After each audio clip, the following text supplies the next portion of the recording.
Good evening friends. ఇప్పుడు మనం అయితే కుర్తా వచ్చాం అనమాట. ఇప్పుడు అది నేను బల్గాన్ దాటిన తర్వాత మధ్యాహ్నం లంచ్ చేసి కాసేపు పడుకొని బయలుదేరాను. సాయంత్రం 6 గంటలకు బయలుదేరాను అనమాట. ఎందుకంటే లోడ్ అర్జెంట్ అయితే లేదంట, రేపు అన్లోడ్ కాదు అని చెప్పారు. అందుకని చెప్పేసి కూల్గా వెళ్దామని మధ్యాహ్నం కాసేపు పడుకొని బయలుదేరాను. ఇప్పుడైతే కుర్తా వచ్చాను. Next Bhubaneswar, next Cuttack. చూద్దాం ఎంతవరకు వెళ్ళగలిగితే అంతవరకు వెళ్ళి రేపు మధ్యాహ్నంకి అయితే కలకత్తా రమ్మన్నారు. మ్యాక్సిమం ఎర్లీగానే వెళ్ళిపోదాం. కటక్ దాటిన తర్వాత నుండి రోడ్ అయితే కొంచెం బాగోదు. మళ్ళీ బాలాసోర్ దాటిన వరకు అంటే ఫ్లైఓవర్స్ అండర్ కన్స్ట్రక్షన్స్ అవుతున్నాయి అన్నమాట. కాబట్టి కొంచెం జాగ్రత్తగా చూసుకుంటూ వెళ్ళాలి. ఈ రంబుల్ స్ట్రిప్స్ ఒకటి అసలు నేషనల్ హైవేస్లో రంబుల్ స్ట్రిప్స్ ఏంటో నాకు అర్థం కావట్లేదు.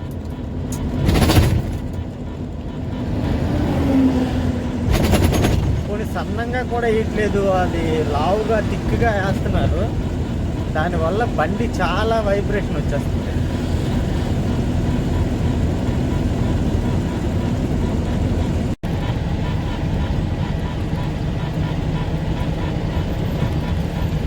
ఫ్రెండ్స్, ఇప్పుడు మనం భువనేశ్వర్ అయితే వచ్చాము. ఇక్కడ ఫ్లైఓవర్ అండర్ కన్స్ట్రక్షన్ అవుతుంది. అందుకు సర్వీస్ రోడ్ లోపల నుండి ఇచ్చారనమాట అవి.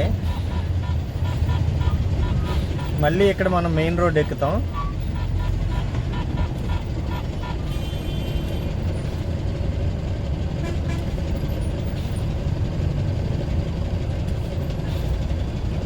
మనకైతే చాలా టైం ఉంది. రేపు మధ్యాహ్నం లోపల రమ్మన్నారు కాబట్టి కూల్గా ఆడుతూ పాడుతూ వెళ్ళొచ్చు. మధ్యలో ఒకవేళ నిద్ర వస్తే పడుకొని మరీ వెళ్ళొచ్చు అనమాట. ఇబ్బంది అయితే ఏం లేదు.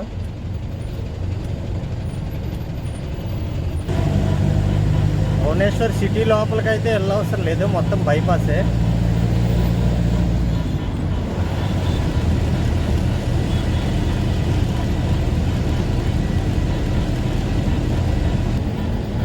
బాలాసోర్ అయితే 200 ఉంది. ఇంకా కటక్ 30, కలకత్తా అయితే 450 ఉంది.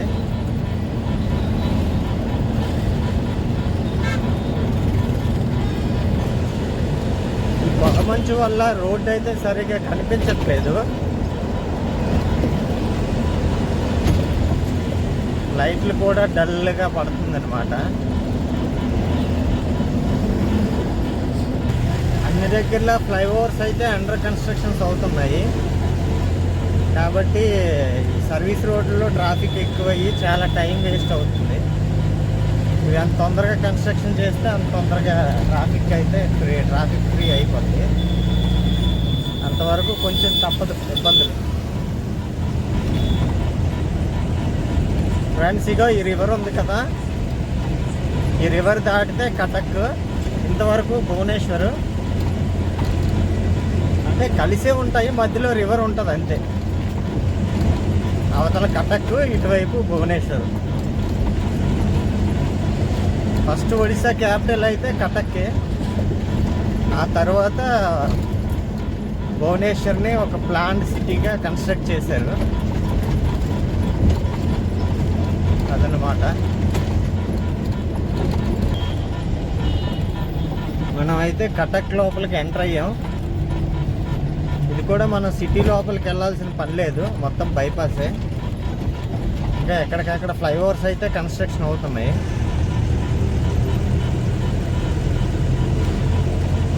మొత్తం ఆల్మోస్ట్ మళ్ళీ మనం వెస్ట్ బెంగాల్ బార్డర్కి వెళ్ళిన వరకు కొంచెం ఇబ్బందిగానే ఉంటుంది.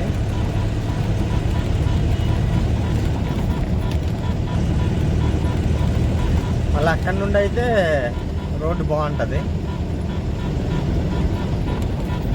ఒడిశాలో రోడ్ సెన్స్ అయితే బాగుంటుంది. అంటే 2 వీలర్స్ కానీ కార్లు కానీ వెహికల్ దగ్గరికి అయితే, హెవీ వెహికల్స్ దగ్గరికి అయితే రాదు. కొంచెం గ్యాప్ తీసుకుంటారు. కాకపోతే ఇక్కడ ఉన్న ప్రాబ్లం ఏంటంటే హార్న్ మాత్రం వెనక నుండి మనం సైడ్ ఇచ్చే వరకు వాయిస్తూనే ఉంటారు. కొంతమంది పర్వాలేదు. స్వీట్స్, ఫేమస్ స్వీట్స్ అన్నమాట ఇవి. అన్ని షాపులు, అన్ని స్వీట్ షాప్సే. ఇక్కడ ఒడిశా ఫేమస్ రసగుల్లా, ఇంకా అదేదో వేరే పేర్లు ఉన్నాయి. అంటే చాలా సంవత్సరాలు అయింది నేను తిని. అది బ్రెడ్లా ఉంటుంది స్వీట్, అది రసమలై. ఇవన్నీ కూడా బెంగాలీ స్వీట్స్ అండ్ ఒడిశా స్వీట్సే కదా, చాలా బాగుంటాయి. ఇక్కడ ఫేమస్ కూడా. ఇంకా లాంగ్ నుండి వచ్చే వాళ్ళు మ్యాక్సిమం అక్కడ ఆపి స్వీట్స్ అవి తీసుకొని వెళ్తూ ఉంటారు. ఫ్రెండ్స్, కటక్ సిటీ అయితే దాటేసాము. ఇంకా భద్రక్ వరకు కూడా రోడ్డు బాగుంటుంది. ఆ తర్వాత మళ్ళీ బెంగాల్ బార్డర్ వరకు కూడా ఫ్లైఓవర్ కన్స్ట్రక్షన్స్ అవుతున్నాయి ఎక్కడికక్కడ. రోడ్ అయితే బాగుండదు, అందులోనూ నైట్ టైం కాబట్టి కొంచెం చూసుకొని జాగ్రత్తగా వెళ్ళాలి. Good morning friends. ఇప్పుడు మనం బాలాసోర్ దాటాము. ఇప్పుడు మనం స్ట్రైట్ వెళ్తే కలకత్తా వెళ్తాం అనమాట. ఖరగ్పూర్ కలకత్తా. ఇగో ఈ లెఫ్ట్ ఉంది కదా, లెఫ్ట్ వెళ్తే జంషెడ్పూరు, అదే రాంచీ, బీహార్ అటు వెళ్ళొచ్చు అనమాట. మనం అయితే ఇప్పుడు ఖరగ్పూర్ మీదుగా వెళ్తాము కలకత్తా.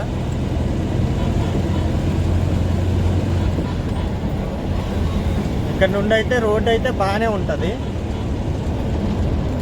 ఇక్కడ వరకు ట్రాఫిక్ ఉంది కదా, ఇక్కడ నుండి కొంచెం తగ్గుతుంది అనమాట ట్రాఫిక్. ఎందుకంటే అటు జంషెడ్పూర్, రాంచీ, పాట్నా అటు వెళ్ళాల్సిన వెహికల్స్ అన్నీ అటు వెళ్ళిపోతాయి. ఇటు వెళ్ళే ఓన్లీ ఖరగ్పూర్, కలకత్తా అటు సైడ్ వెళ్ళాల్సినవే ఇటు వస్తాయి అన్నమాట. నైట్ 1:30కి అక్కడ బాలాసోర్ ముందు ఆపుకున్నాను. మార్నింగ్ 4:30కి లెగుద్దాం అనుకున్నాను, అలారం పెట్టుకున్నాను. కానీ చలికి మళ్ళీ ఆపేసి, అలారం 4:30కి మోగానే ఆపేసి మళ్ళీ పడుకొని 7 గంటలు లేచాను అనమాట. 7 గంటలు లేచి బండి అది క్లీన్ చేసుకొని ఫ్రెష్ అయ్యి టిఫిన్ చేసి బయలుదేరాను. కలకత్తా అయితే వెళ్ళేసరికి 3-4 అవుతుంది ఇక్కడ నుండి. ఇంకా 250 కిలోమీటర్లు అయితే ఉంది. ఫ్రెండ్స్, ఇప్పుడు మనం జలేశ్వర్ దగ్గరికి వచ్చాం. బాలాసోర్ నుండి ఒక 50 కిలోమీటర్లు వచ్చాక ఇక్కడ బెంగాల్ బార్డర్ వస్తుంది అనమాట, ఒరిస్సా బెంగాల్ బార్డర్. మొత్తం ఇప్పుడు బాలాసోర్ దాటిన తర్వాత నుండి టోటల్గా ఖరగ్పూర్ వరకు కూడా మొత్తం సిమెంట్ రోడ్డే ఉంటుంది.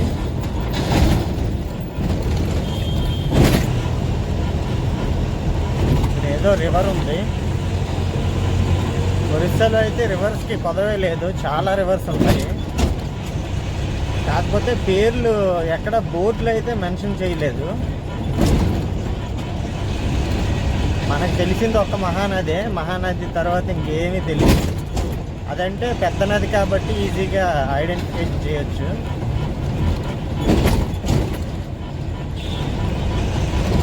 ఈ బెంగాల్ బార్డర్ దాటి నుండి మనకి ఇంకా చాలా టార్చర్ అయితే స్టార్ట్ అవుతుంది. ఎందుకంటే పెద్ద లారీలని ఇబ్బంది పెట్టరు, కానీ మన చిన్న వెహికల్స్ని అయితే మాత్రం పోలీసులు పెద్ద లారీలను అయితే ఇబ్బంది పెట్టరంట, కానీ చిన్న ఈ ఐషర్ వ్యాన్లు, డీసీఎం వీటిని మాత్రం వెస్ట్ బెంగాల్లో ఆర్టీఓలు ఎక్కడ ఇబ్బంది పెట్టరు, కానీ పోలీసులు అయితే చాలా దారుణంగా ఎక్కడ పడితే అక్కడే కలెక్షన్స్ స్టార్ట్ చేస్తారు. ఎయిర్ హార్న్ ఉంటే 10,000 అంటారు, సీట్ బెల్ట్ లేకపోతే 10,000 అంటారు.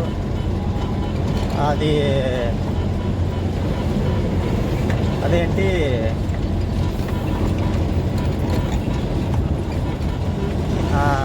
ఆథరైజేషన్ లెటరు అంటే ఓనర్ బండి పేరు వేరే వాళ్ళ పేరు మీద ఉండి మనం డ్రైవర్గా వెళ్తే ఆథరైజేషన్ లెటర్ ఓనర్ దగ్గర నుండి ఆథరైజేషన్ లెటర్ కావాలంటారు. అది లేకపోయినా 10,000 అంటారు. ఎలాగోలా డబ్బులు అనేది చాలా చాలా దారుణంగా కలెక్ట్ చేస్తారు ఇక్కడ బెంగాల్లో అయితే.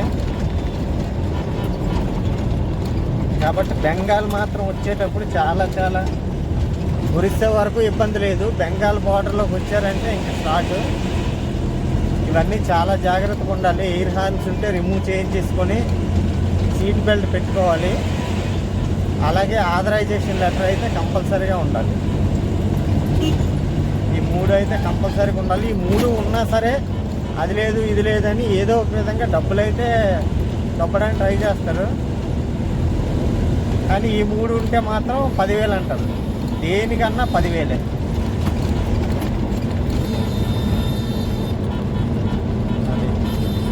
ఎక్కడ ఇంత కరప్షన్ నేను చూడలేదు. పోలీసుల కరప్షను బెంగాల్, ఓన్లీ వెస్ట్ బెంగాల్లోనే ఇంత కరప్షన్.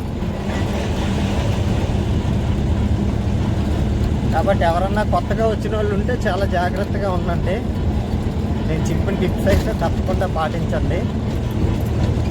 పెద్ద లారీల వాళ్ళకైతే ఇబ్బంది లేదట. నేను ఆల్రెడీ అడిగాను కొంతమంది డ్రైవర్ అన్నల్ని, వాళ్ళైతే మా వాళ్ళకైతే ఏం ఇబ్బంది లేదు గురు, ఎక్కడో ఆర్టీఓ కనిపిస్తే మాత్రం ఎంట్రీ ఇచ్చేసి వెళ్తాం, కానీ పోలీసులు అయితే మా బళ్ళు ఆపరం అని చెప్తారండి. ఇక రోడ్డు అయితే చాలా బాగుంటుంది, మొత్తం సిమెంట్ రోడ్డే. ట్రాఫిక్ కూడా అంత ఏమి ఉండదు, కొంచెం తక్కువే ఉంటుంది. కాబట్టి హ్యాపీగా వెళ్ళిపోవచ్చు. ఇక్కడ బెంగాల్ బార్డర్ని ఎల్ఎన్టీ బార్డర్ అంటారు. నేనైతే ఇక్కడ దగ్గరికి వచ్చేసాను, బార్డర్ దగ్గరికి. ఏదో ర్యాలీ అవుతుంది, పొలిటీషియన్ ర్యాలీ అనుకుంటా. పొలిటీషియన్ ర్యాలీ కాదనుకుంటాను, ఏదో సంథింగ్, ఏదో దేవుడిదో ఏదో అనుకుంటా.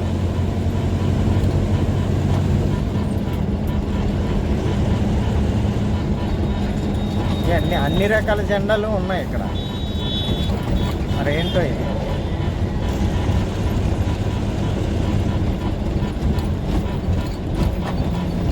ఫ్యామిలీస్తో వెళ్తున్నారు.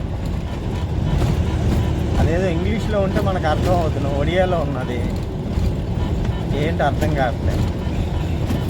జెండాలు అయితే రకరకాల జెండాలు ఉన్నాయి, కాకపోతే గుర్తు అయితే ఒకటే ఉంది, రౌండ్గా ఫుట్బాల్లా ఉంది గుర్తు. ముందు పోలీసులు అయితే ఉన్నారు, ఎస్కాట్. ఏదో మొత్తానికైతే జరుగుతూ ఉంది. సరే ఫ్రెండ్స్, నేను బార్డర్ దగ్గరికి వచ్చేసాను. బార్డర్ దాటాక మళ్ళీ మాట్లాడతాను.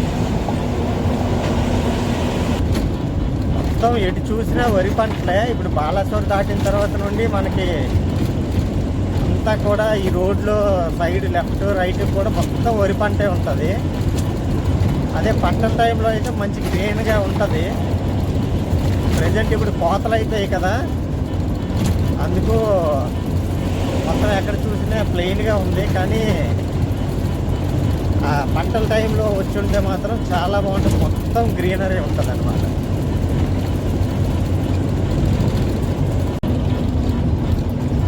ఫ్రెండ్స్, ఇప్పుడే మనం బెంగాల్లోకి ఎంటర్ అయ్యాము, ఎల్ఎన్టీ బార్డర్ దాటి. ఎల్ఎన్టీ బార్డర్కి ముందు ఒక 2 దగ్గరలో ఆపారనమాట. ఆర్టీఓ టోల్ గేట్ దగ్గర ఉన్నాడు, ఇక్కడ హైట్ కేసు రాయించుకోవాలి. అయితే నేననమాట ఆర్టీఓ ఏడని వాదిస్తే వాళ్ళు ఇంకొకడేమో ఎంట్రీ ఇచ్చేసి వెళ్ళిపో అన్నాడు. అయితే ఎంట్రీ 200 అడిగాడు. నేను మాత్రం 200 కాదు 20 రూపాయలు ఇస్తానని చెప్పాను.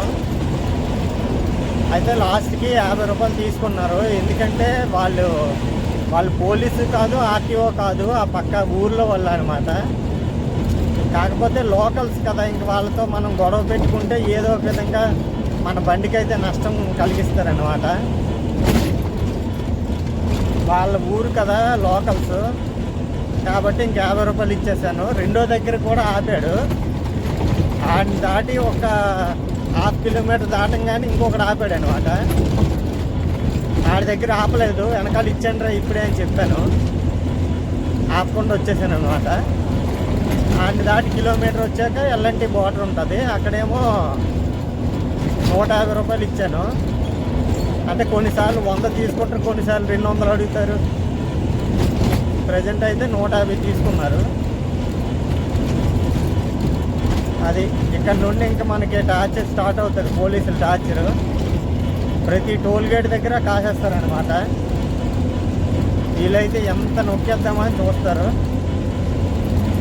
కాబట్టి దయచేసి బెంగాల్ వచ్చే వాళ్ళు డీసీఎంలు కానీ బొలెరోలు కానీ ఇలాంటి వెహికల్స్ అయితే, చిన్న వెహికల్స్ అయితే మాత్రం తప్పకుండా సీట్ బెల్ట్ అయితే పెట్టుకోండి. నెక్స్ట్ ఆథరైజేషన్ లెటర్ అయితే పెట్టుకోండి. ఇంకా అదేంటంటే seat belt, authorisation letter,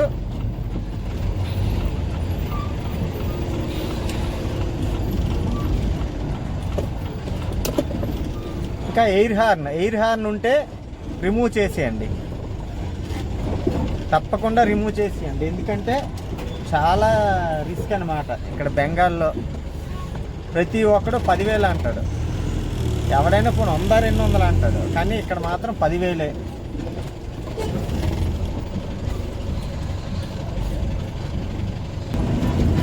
friends ఇక్కడ నుండి మనకి ఇంకా ఖరగ్పూర్ 70 కిలోమీటర్స్ ఉంది. అక్కడ నుండి ఇంకా కలకత్తా వచ్చేసి 120 ఉంటుంది అనమాట. మనం వెళ్ళేసరికి ఇంచుమించు 3-4 అవుతుంది మధ్యాహ్నం.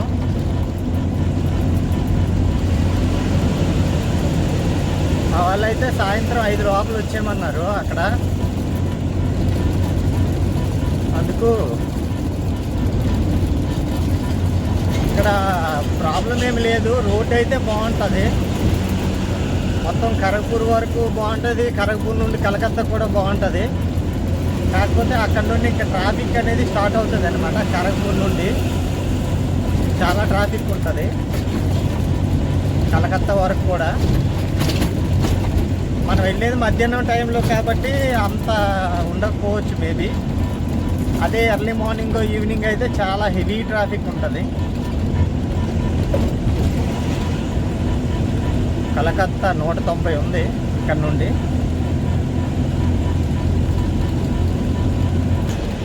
ఫ్రెండ్స్ హుబ్లీ రివర్ చూడండి,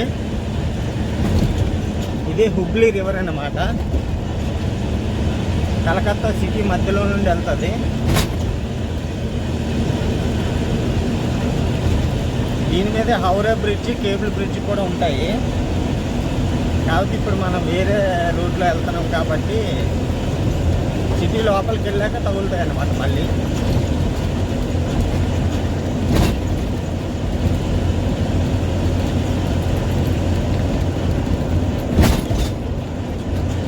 గోదావరిలో ఒక పాయ విడిపోయి ఇలాగ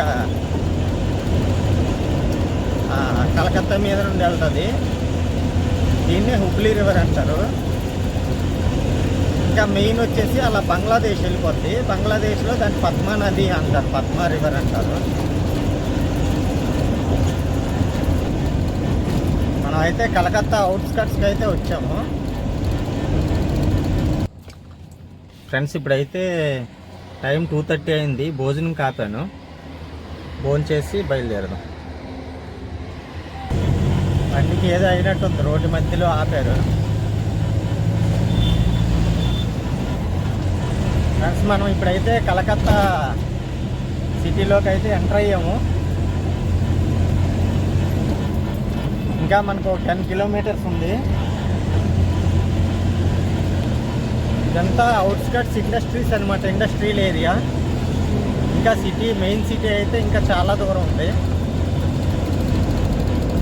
కానీ మనం అవుట్స్కట్స్లోనే అన్లోడింగ్ పాయింట్.